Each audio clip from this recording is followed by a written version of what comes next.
I mean, last year we talked about building habits, and I think being intentional with them. And I think I put that to the test this offseason with being here in Washington, just stacking days, 2 days, just every day, six days a week.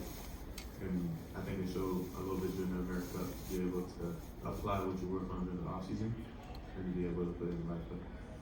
When we were in Las Vegas watching the Summer League, we saw an increased amount of physicality to your game. Have you added any weight, any size to yourself? And is that going to be a foundational part going into this year? I mean, I started, hang my hat on physical defense and be able to bump players out their lines and, making them feel uncomfortable. And I think physicality has a lot to do with that. Lift a lot of weights, put on 4 pounds of lean muscle mass in the summer. And yeah, it's just the start of what I'm trying to build and the image I try to build myself. Hey Kyshawn, over here. What's up? So in Eurobasket, we saw some more on-ball scoring reps than we saw over here in Washington. Is that something you're prioritizing adding to your bag this year? I'm just trying to be more aggressive in general, creating for myself or my teammates. I know with my skill set, I'm able to do that. And just able to get in the paint and gain scoring opportunities for myself and my teammates. Trying to do and be more aggressive in general. Sure. And despite being just 21 years old, you're still older than like half of the roster on the regular season roster. Do you feel that, or do you still feel pretty green to the NBA? I feel kind of in between.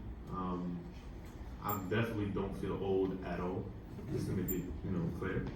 But I definitely have a lot more to learn. So I would say I'm the youngest I could say. Hey Keith, you mentioned being able to work on some certain things and then apply it at the America. Outside of the on-the-court stuff, what did you learn about yourself as a player as you step into your second season?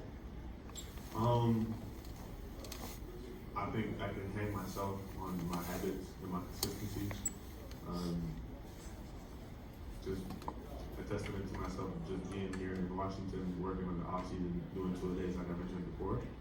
I think it just shows that I'm ready to do this, and I learned about how consistent I am.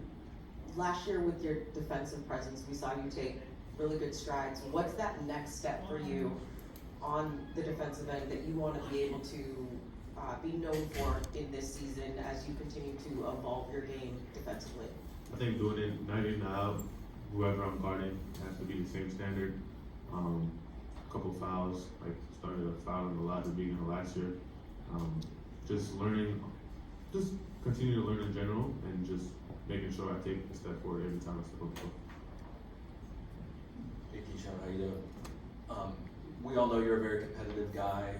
What's your reaction to hearing Will and Coach Keith talk about how there's going to be more competition for rotation roles this season? It's fun. We have a young team, and I think that's what we're here for. To be able to compete at a high level in practice is only going to get us better. Whether if I'm guarding Trent, I'm making it tough on him, or if he's, making it tough on me on the offensive end, it's only going to get me better. And I think that's how we grow as a team, as long as it's healthy and done with, a mind knowing that we're all teammates at the end of the day. I think it's just going to be fun and healthy. And what do you think will be key to you guys improving your efficiency as a team, and specifically three-point shooting? Just being able to, like I said, create easy shots. Like we know, we like to shoot a lot of corner threes. The league likes to shoot a lot of corner threes, and just being able to be aggressive, we got with the ball, move the ball easy once we get an advantage, and just get the ball to the open man. Kyshawn, I know you had a very busy summer, I know, but when you came into the off season, were there 1 or 2 things you really wanted to work on trying to improve? How did you do that in the lab with your schedule? Who was there with you? Where were you? All that sort of thing. So I noticed that in several opportunities I was getting in the paint last year and not necessarily knowing to do when I get there, being indecisive. So I really worked on just being more aggressive. Like I could create a shot for myself or an easy one for my teammate once I get in the paint. So everything was working on bumps, getting in the paint, being aggressive, the ball in hand. I was working out here with the Wizards staff for most of the summer, since May. So yeah, I've been here working on that type of stuff. When did you break off for camp with FIBA? And that was in August. That was in August. Yeah. And it's hard once the season gets started because you got games, but how do you plan to continue working on that during the season? Just by doing efficient work, not necessarily going out there and working out for an hour, 30 minutes, just being able to get in the gym, be really precise, really focused, really intentional with every single rep, and just being able to get the reps in, maybe a lower volume, but as intentional as possible.